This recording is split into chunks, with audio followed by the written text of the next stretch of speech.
Good morning, it's Heather Smith.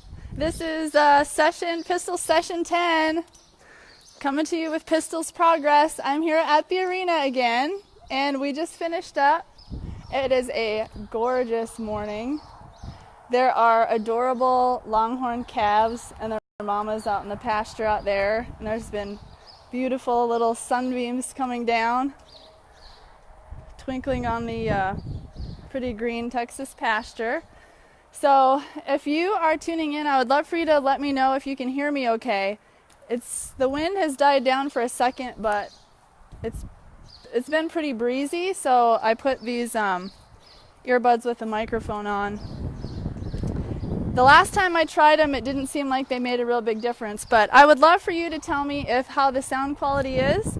And since it's Friday, I would love for you to tell me what your plans are with your horses for the weekend. Pistol is just deciding what a good spot is to roll here. So I would love to know if you're going to be running or competing or riding this weekend and what your specific goals are for your horse. So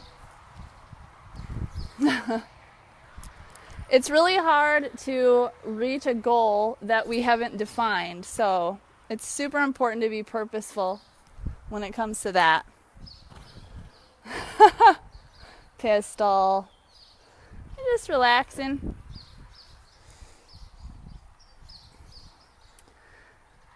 Oh, life is rough. Yes, Leslie, I love how you worded that too. Woo! That's a lot of dust, isn't it? Pistol, you're so silly. He says good morning. All right. I get a little treat for Pistol. So, Leslie, I love how you said keep the barrels up, because that is a much better way to put it versus don't tip a barrel. And it's really important language-wise and in our mind how we're thinking of those things, because our brain tends to lock onto the words we use. Sorry to hear about the abscess, Priscilla, but I bet there's something you'll end up learning from the experience that will just make you better down the road. So there's just, what's that quote? A seed of an equal or greater benefit that comes from every adversity. So I've been there. We haven't had a lot of issues with abscesses, but I have been in that position in the past, and you'll end up walking away from it with something that will prepare you to avoid the same situation, down the road. I always think when it's like really even more, the timing's even more critical. So today I wanted to talk about, so some of you know that, I just need to fix Pistol's braid here. Some of you know that I'm starting with a few weeks of groundwork with Pistol as I bring him back to get into shape for competition. And the reason I'm doing this, doing the groundwork, is because he's had so many months off. And so I am due to a hoof injury where he got his foot stuck in the fence last September, and it's just taken this long to grow out. And so I'm starting up really gradually, and he's 15. He has some old injuries. We ride a real fine line soundness-wise, so I want to be really just gradual and cautious and give us plenty of time to gradually ramp him back up into condition without having any setbacks. And so by conditioning for him for a few weeks through groundwork, that just allows him to start getting his body into shape without having the burden of also packing my weight around also. And so that's what we've been working on. And the thing that's really fun is that I can work on really refining the quality of his movement on the ground. But here's the thing, is that this would not be very valuable. It would not be very healthy or beneficial for him if I did not have a high level of communication and language established. Because I am able to make really subtle suggestions that ask him to yield his ribs out, or tip his head this way, or flex at the pole, or reach deeper with his hind legs and so forth. And I really believe that groundwork is critical. Like having a language of communication is like a prerequisite for me, because I feel like that those moments that we interact with our horses essentially at liberty when we go out to halter them, that's the start of every ride or run. Like that's the beginning. And we want to set up all of our beginnings to be like hugely positive ones, because that leads into the quality of our rides and runs. So if we have to think about the relationship and the communication system.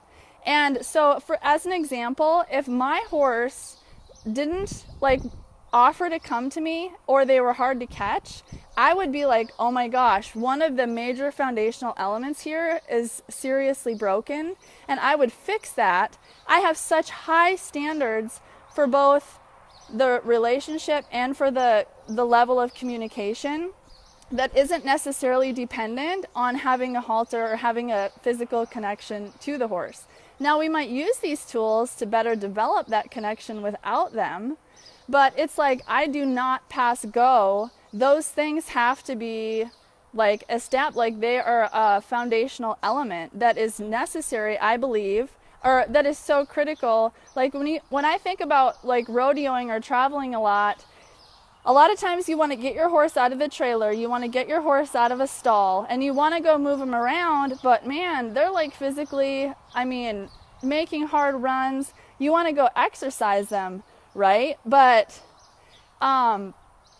you can do that with a high level of communication on the ground on a longer line, so that they're not, experiencing the greater level of wear and tear from constantly making small circles.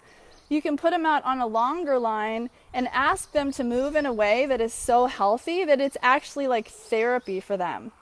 And if we don't have that high level of communication, like we won't be able to take that opportunity to do that. And I would not want to be starting each ride or run off on the wrong foot by getting feedback from my horse that they're clearly like not into it. I want to make sure that I'm doing things in a way and setting myself up and creating some balance, so that it's not always just having to sweat and like work really hard. So I allow myself plenty of time in our sessions, so that like he gets to soak and he gets rewarded because I'm always teaching and we're always advancing and growing and learning. So there is this buffer time, this soaking time, this relaxing time in the middle of our sessions, where he just gets to chill and soak in what he's learning and rest. And sometimes I'll bring him over to me to rest. But I'm constantly setting him up so that being with me is positive. I am his icon of safety and security. And this really like sets us up for success in everything that we do. And when I talk about building a horse's confidence, that confidence has to come from us. And if our horse doesn't see us as like their source of confidence, they're always going to struggle with having it on their own too. And so it's like we don't do things to our horses, we want to do things for them and with them. And we don't want to ride on them, we want to ride with them, if that makes sense. And so it's kind of shocking to think that, I guess I just encourage everyone to have really high standards for every moment you spend with your horse, for every little moment of communication and the meaning that it has. Because that is going to build and lead to the quality of everything that you have and the connection that you have under saddle. And when I think about Pistol, for example, running to me in the pasture, his draw, like his trained draw at liberty, was never really that great. But I have just set things up in a way that a good portion of the time that we spend together is reasonably enjoyable for him. Like it's not all just it's hard work, but it's not all hard work. And so his ears perk up when he sees me. So here's another thing to think about from a safety perspective If we don't teach our horses to look for us and to seek us out and to want to connect to us, then what happens when they get loose somewhere in some sort of chaotic environment, and like, it's not necessarily a guarantee, like if they get spooked or something, that you're going to be able to ask them to yield their hindquarters and turn and come to you.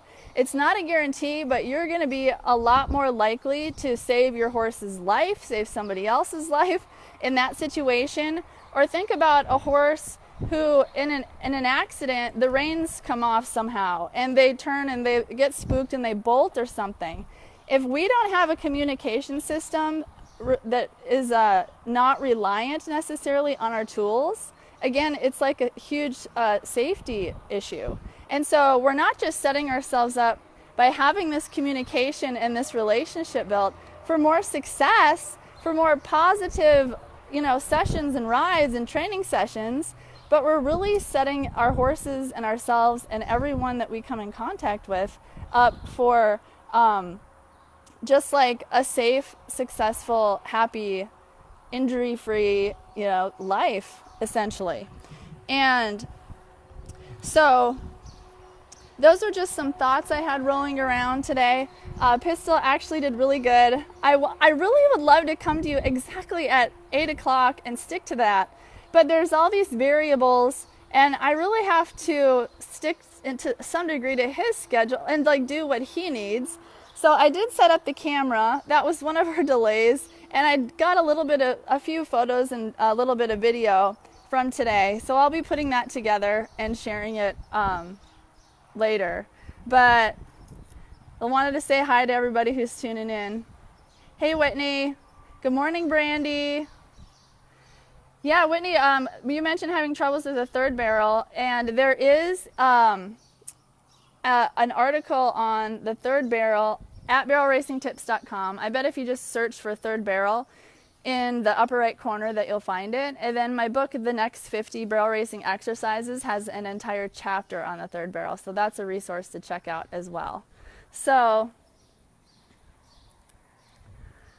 like I said, today I wanted to encourage you to raise your standards for the communication you have with your horse that is not dependent on being physically connected to them or on their back, and raise your standards for the relationship with your horse and what the indicators that they're giving you are telling you. And if they're not necessarily positive, to take the actions to change that balance so that you and your horse look forward to seeing each other every day, and you look forward to working together, and you have a system of communication that just sets you up for success in everything you do. It helps, like this, how you start and how you finish things is so critical, because that sets the tone for the rest of everything. And that system of communication that's not reliant on our tools,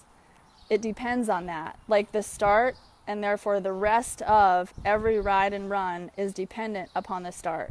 And the start is dependent upon that system of communication and building that solid relationship. And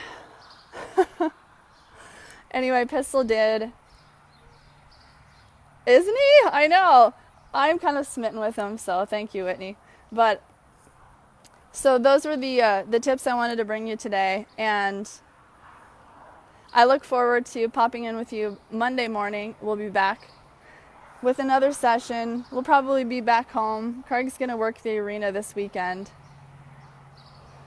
So, and if you would like some more resources for building this relationship and this system of communication on the ground that really sets you up for success, remember in both of my books there's an entire chapter with groundwork exercises, but then at barrelracingtips.com you can search for Start Your Rides Right in the upper right corner, and that will give you a big starting point.